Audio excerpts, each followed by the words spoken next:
information bi nag daanaka ñëpp xam nañ ko wax nañ ko fi sax samedi.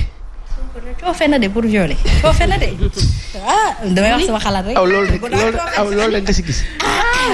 góor la de. Ah non mais je dis très haut que tout le monde pense très bas. Non mu ne damaa maandu depuis tout à l'heure daal. wul kii Sonko jantal la. wul kii. mais man non mais man. wuy leen kii. nga ne. mën nañ koo song tamit. mën nañ ko song man nag paasal tout va arriver man nag paasal dagg paasal loolu yëpp leen man soo ko gisuma ci moom leen lu mën a dégager parce que suñu papa ji ko ëpp kii. non suñu papa la mënuñu ko am ci xel suñu bàyyi mais je veux dire kii nu ko suñu futur président la soo ko waaye tey kii ni mu costume nii mu jàpp ko. waa léegi peut-être ko di gën a gis ko wuy ma kii suñu papa di gisoo ci duggoon femme chic naan wooy wax leen kii rek laa nopp da nga bëgg ma indiwaat capture yi wala damay baax de daaw la woon de yàggul ci ay waxtu yii la woon. waaye nag pour revenir à Sonko. xam nga dañu Ousmane Sonko dañu ko tuumal mbiru viol. te xam ngeen ni viol c'est criminalisé. oui. c'est-à-dire dañ lay jàpp dañ lay tëj. dañ lay tëj kaso. seetaan nañ ko démb fii si télé bi Sen TV. waxtaan boo xam ne am na ko fële sa këram. toog na 48 heures yoo xam ne waxul ñëpp naan mais kii du wax mu leer. parce que Sénégal yi dañu bu nit nag ba la tuumalee dañuy bëgg nga leeral parce que weddi tuuma dafa am solo. léegi nga ne doo tontu am na ñu bëri nga naan jot tontu mais am na yoo xam ni faw nga tontu nag. bii nag dafa rëy. daa ngande. ngande loogu sax ca kaw la rëy la Ousmane Sonko leader naturel de l'opposition sénégalaise en ce moment, 3e aux élections, le 2e ayant rallié, Ousmane Sonko est 2e. Donc aujourd'hui, quand on dira Macky Sall leader de l'APR, Macky Sall chef de l'APR, chef de parti, on dira Ousmane Sonko chef de parti Pastef. ñoom ñaar ñu jàkkaarloo. wante li nga xam ni moo xew dañ naan c'est un fait qui relève du droit on va dire civil, affaire civile la affaire civile wante lenn moo la xew xale ba jigéen ba wax ne diw daf ko doon def naka sudul noonu. benn yoon ñaari yoon ñetti yoon loolu moom nekkatul viol moom loolu moom. benn yoon ñaari yoon ñetti yoon. ah ngeen baal ñu de waaye loolu de war naa xumb. benn yoon ñaari yoon ñett te coow jibul. waaye pourquoi yàlla defoo ma melentaan. léegi nag du ñu mës a weddil. aussi diw. Ousmane Sonko ci place am. ñu ko weddil de. duñ ko weddil effectivement. yàlla xam lépp. effectivement. waaye nag ba mbir xewee. yàlla na leeral. da ngay dem ak xel. tuumal nañ ko kan moo ko tuumal benn nit. xam nga fi ne nii boo nee état bee ko tuumal leen yow ku la ko wax loo. waaw dëgg la. waxuñu état waxuñu kenn Ousmane Sonko moom moo jiiñ président Macky Sall directement ne mooma complot bi mook ministre de l'intérieur Antoine Diome Félix. ñu ngeen nuyu sunu kilifa yi président bi ak monsieur Diome kilifa yooyu yëpp ak l'ensemble du gouvernement du Sénégal ak waa APR ak ñëpp yow mi ma woo démb APR naan ma am nga loo wax suba nag. benn waa APR yi. maa ngi lay ziar bu baax. mu ngi nee na la am nga loo wax suba. ka baax la ndeysaan ka baax na ko dëgg yàlla. Aujourd'hui est-ce que aujourd'hui par rapport à la carrière ou aux ambitions présidentielles qu'a Sonko Ousmane Sonko. Est-ce qu'il aurait dû prêter le flanc? Alors moi je vais te répliquer, est-ce qu'il a prêté le flanc? Parce qu'aujourd'hui pour moi aller dans un salon de massage.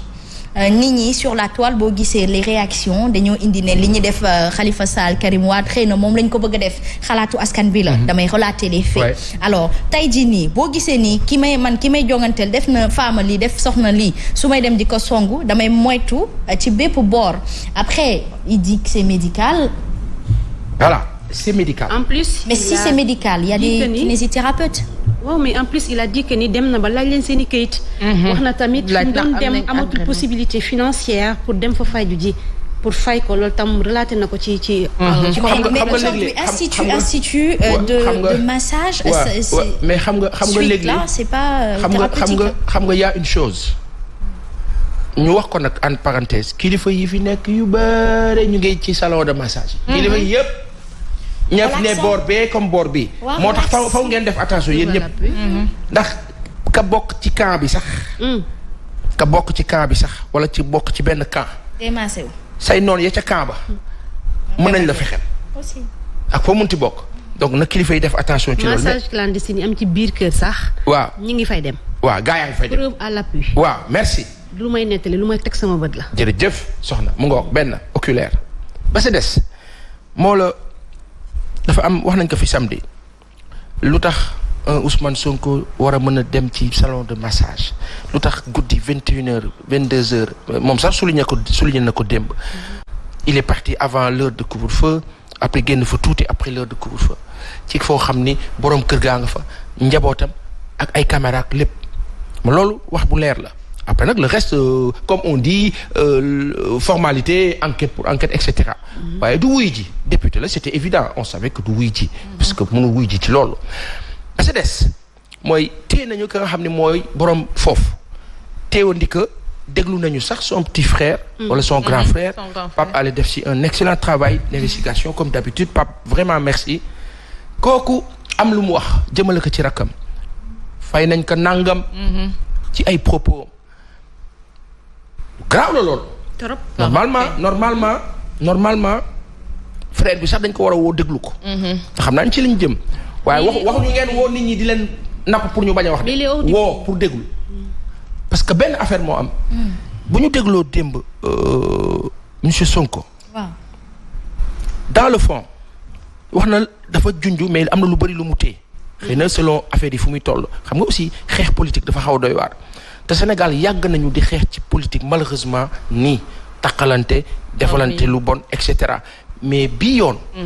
ci régime bi ñu nekk ñi ànd ak APR ak président Macky Sall vraiment avec tous les égards mais accepter un fait mooy depuis 2012 la ñaaw dafa yokk Sénégal. lu bon lu tilim saltel nit taqal nit enregistré nit déglu nit yu bon daal moo xew ci dëkk bi depuis 2012 dafa yokk.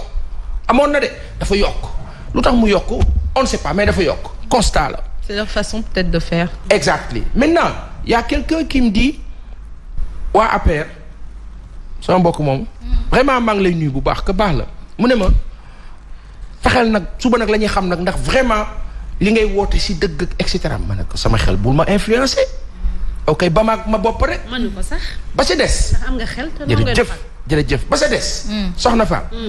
ba sa des mooy lu tax bi mbir mi xew rek waa APR jot benn message consigne ñoo leen bu ci kenn wax lu ci seet yéen kay wax leen ay sénégalais ngeen am ngeen droit wax ci. vraiment oui le problème mais pourquoi consigne bu ci kenn wax du affaire u état mais loolu rek indi na problème loolu rek xel tey donc. mais xëy na dañu jël décision maandu tamit mën naa. waaw non c'est-à-dire maandu leen te bu leen ko wax soxlawul loolu lu ci consigne di amee sénégalais bu mu neex nga commenter man APR laa bokk mais sénégalais laa.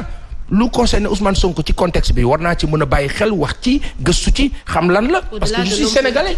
c'est un citoyen ma ne au-delà de l'homme politique. oui sénégalais la donc Ousmane Sonko dafay wut réew mi lu muy dugal lu mu dul génn lu mu dul dugg dinaa xam lan la. d'accord léegi. xasma. naam benn affaire moo nekk. waaw. lan fan lañu jëm. li gën a doon information ci mbir mi gis naa gars yi bind Ousmane Sonko avoue à moitié. avoue après objectif bi c'était quoi dans le sens communicant du terme de montrer à l'ensemble du monde entier que kat ndekete waa ji moom diineem jéeg yi muy woote yëpp moom ma nga ca salon ya on va dire ainsi compréhension xel pour xel mais au-delà est-ce que moi man nit mën na ma waxuma sax ay raison médicale mais saa yi ba ma neexee bu dem ci salon ñu maase ma. mais justement wax nga ko tantôt fii nga ne au-delà d'être partisan de l'APR la personne reste un citoyen sénégalais au-delà d'être un citoyen simple ou un être simple Sonko dafa nekk koo xamante ni dafay ut réew mi. oui xam na ni dafa am ñi nga xamante ni da koo séqal ñu koy xëccoo. te ñooñu dinañ am pexe tout comme moom ni muy utee pexe. peut-être qu'il aurait peut-être mieux fait de se mettre dans des conditions de ne pas y aller. Asma kenn rek. waaw moo mën a mucc ci noonu. xam nga ku mën a mucc ci noonu. ku yàlla muccal. léeg-léeg nag yàlla day taxaw di xool di natt. waaw aussi. te képp ka bëgg nguur bëgg dimbali sa askan moo xam da nga bëgg nguur pour sa bopp wala moo xam da nga bëgg nguur pour sa askan na la leer ni yoon bi moom. xaaxam kese la. obstacle sur obstacle ba keroog nga siy jot. waaye nañu ko ñemee te teg ko ci ay idée ak jëf. kay moo gën a baax. kay. ku mën sa morom duma. kay bii mooy bu conventionnel bi. loolu la bi. bii mooy bu conventionnel bi li mu wax ni mooy bu baax bi mooy mbapat beeg mooy tout ce que tu veux. waaye problème bi Ousmane Sonko nee na. kii nga xam ni moo la adversaire politique am di Macky Sall. ba nga ko waxee nag am na koo xam da nga naan dal naan waaye del wax le président Macky Sall l'institution bu ñuy wax ci politique. bu ñuy déglul bu baax li ma la wax ni ba yaa wax si politique fii ci Sénégal. waaw. Macky Sall chef de parti la. ba yaa wax politique de politique. ba nga xam ne moo la doxal suñu réew jëm ci institution jëm ci suñu ay services administratifs et cetera. dañuy wax le président Macky Sall. waaye bu ñuy wax ci APR dañuy wax ki jiite APR. mooy Macky Sall. dégg naa wax bi. parce que APR seen fonctionnement ak seen doxalin ñun concerné wuñu. quand bien même que dinañ ci bàyyi xel parce que ñoom dañu bokk ci ñiy jiite réew mi. dégg naa wax bi. ayca ñu seeti Mouhamed Diop. ñëw na. mu nga kër Sonko. waaw mi nga fa. na Mouhamed ñëw situation actuelle. Mouhamed bismillah.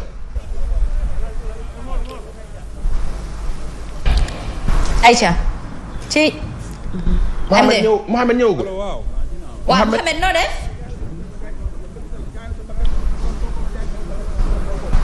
Mouhamed ñoo ngi lay nuyu di la ziar. oui. waaw. maa ngi lay fay Asma. waaw yaa ngi fële ci kër Sonko moom Ousmane Sonko leader parti Pastef di la laaj rek lu fa xew. waaw maa ngi lay nuyu Asma di nuyu téléspectateur u Sen TV yëpp ak surtout ñi suivre quand même Subatel. alors ni nga ko déggee l'information oblige donc tey jii ni information bi Ousmane Sonko la mooy conférence d'abord de presse bi mu defoon ni ki démb doon andi ay leeral yu bari ci yenn ci ay tuuma yi nga xam ci ni tegoon nañu ko ci ak ndoddam jamono ji nag ñu xëy ñëw fii ci këram cité kër góor gi xool ba xam ndax dina déférer à la convocation am déet mais bi ñu fi ñëwee constat bi mooy justement gis nañu fi nit ñi ñoom ñëw nañu bu baax a baax ngir ñëw soutenir seen leader moo xam ñi bokk ci parti moo xam ay sympathisants am ñi ko bëgg waaye itam ñi nga xam te ni ñoo bokk gis-gis ci wàllu politique ñoom ñëpp ñëw nañu fii ci këram ngir soutenir ko comme quoi ñoom itam noppi nanu ngir lépp lu nu bëgg a def seen leader ñu jaar ci seen kaw ba noppi donc fii cité kër góor gi constat boobu lañu fi am ak un dispositif quand même sécuritaire un peu impressionnant yu taxaw ci buntu kër gi comme quoi itam kenn du dugg kenn du génn alors ci noonu itam la ñu gis ne mbooloo mi macha allah xaw na fee takk lool lépp rek ci soutien ci Ousmane Sonko ñu ñëw Asma fekk fi ñenn ci ñoom également ku ci mel ni Abbas parti di soutien Abbas ginnaaw bu ñu la nuyoo lan. Aïcha jërëjëf bu gënee baax rek ñu delluwaat foofu. tenir. Aïcha donc Papa Sane gis nañu Mouhamed Diop li mu relaté Sonko dafa mel ni mi ngi loolu biir këram ba tey ñi mu àndal waa parti am ñëw nañ tamit dooleel ko. Aïcha peut-être une semaine yëg ngeen li ngeen xam ni complot la boo xam ni le gouvernement de Macky Sall mu ngi koy préparer pour faagaagal suñu leader. looloo tax ñu ñëw taxaw pour won ko ne ko il y a eu beaucoup de combats politiques yoo xam ni am na ñu ko fi jot a mëne combat yooyu quel que soit résultat yi mu neex mu naxari am na ñoo xam ne xëy na amuñ ci ndam politiquement mais sur le plan moral am nañ ci ndam ñun tamit tey dañu bëgg a won président Macky Sall ne ko Ousmane Sonko du Khalifa Sall du Karim Wade xeebuñu ñooñu ci li ñu représenté ci politique moo tax ma ni sur le plan moral ñooñu ils ont gagné la bataille contre Macky Sall mais sur le plan juridique lañ ko perte xeex bii du affaire droit politique la te dañ ciy dem ba mu saf sàpp ak le président Macky Sall il faut mu xam benn affaire ñi fi nekk nii yëpp ce sont des responsables ak niveau bu ñu mënti nekk le grade le plus élevé dans Pastef c'est le grade de militant moo tax ñi fi nekk ñëpp ay responsable la ñu tey du responsable coordination moo fi nekk du responsable commune copil moo fi nekk militant bu ne tey responsable nga. kon militants yëpp sont convaincus que ne. c'est un jour de responsabilité individuelle mooy créer cette responsabilité collective nit ñi nañu xam tey ne Macky Sall bu bëggee bakkan rot tey dina rot waxuñu ko nag parce que dañuy sóob fii dafa xat lieu bi naqaree xam nit ñi ñu ngi ñëw les gens viendront et à partir de maintenant duñu xaar sax ñu naan ay levée d'immunité parlementaire dañ koy yóbbu ak yooyu bis bu ñu levée immunité parlementaire am jour boobu Macky Sall dina gis Sénégal lu bu yóbboo nag ñu ñëw jël si ñun ñëpp on est prêt à tout ils vont marcher tey sur des cadavres.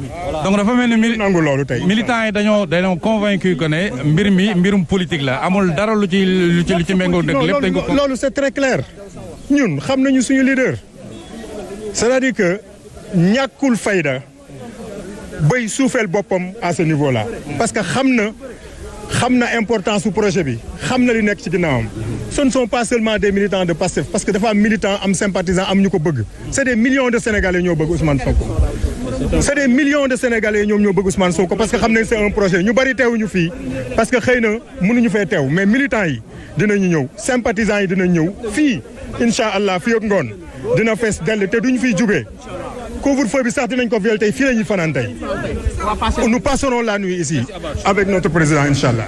alors ñoo ko déggandoo Asma ñoo ko déggandoo li mooy situation bi nga xamante ni moom la ñu fekk fii kër cité Keur Gorgui kër Ousmane Sonko nit ñi sont déterminés justement aller jusqu'au bout soutenir seen leader Ousmane Sonko ndax dañoo jàpp ne effectivement mbir mi dara wundu ko lu dul wàllu politique.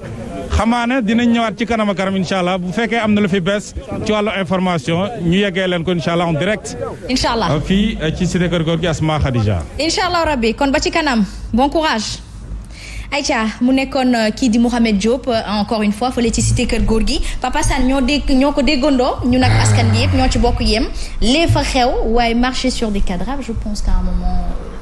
Raison gardée. Il faut savoir raison garder quand même. Le Sénégal, il faut qu'on pense au-delà de notre cause, d'accord, à la population sénégalaise elle-même. Et cette population est beaucoup plus valeureuse que tout leader, je pèse bien mes mots, tout leader politique. Asma. Itna baaxul daal. Khadija. Non. En 1988 bi élection yi jàllee ñëpp ne Ablaye Wade gagné na ñu ne non dañu foqate élection yi. comme 1993 coow li dafa bëri woon Sénégal ndax leader bu ñuy wax Abdoulaye Wade ñu yàgg toujours di jaar ci ay parfois ses voix moo xam dañ koy jàpp tëj heure bu ñu bëggee jàpp tëj. loolu Abdoulaye Wade dund na ko ak président Abdou Diouf. mu nekk lu yéeme lu yàgg am ci politique fii ci Sénégal Mamadou Dia dund na ko ak président Senghor ñeneen ak ñeneen dund na ko est-ce que xam ngeen ni prison yi. yàlla ñu ci yàlla musal est-ce que xam ngeen leen na ak bëri ay nit yoo xam dañ doon def politique ci Sénégal ñu dugal leen fa faagaagal leen on se rappellera toujours Alioune Blondin Diop ak ñeneen wante ci cas bii Ousmane Sonko dafa wax la mag démb dafa ne ça va passer ou ça casse ça passe ou ça casse xam nga loolu mooy lan.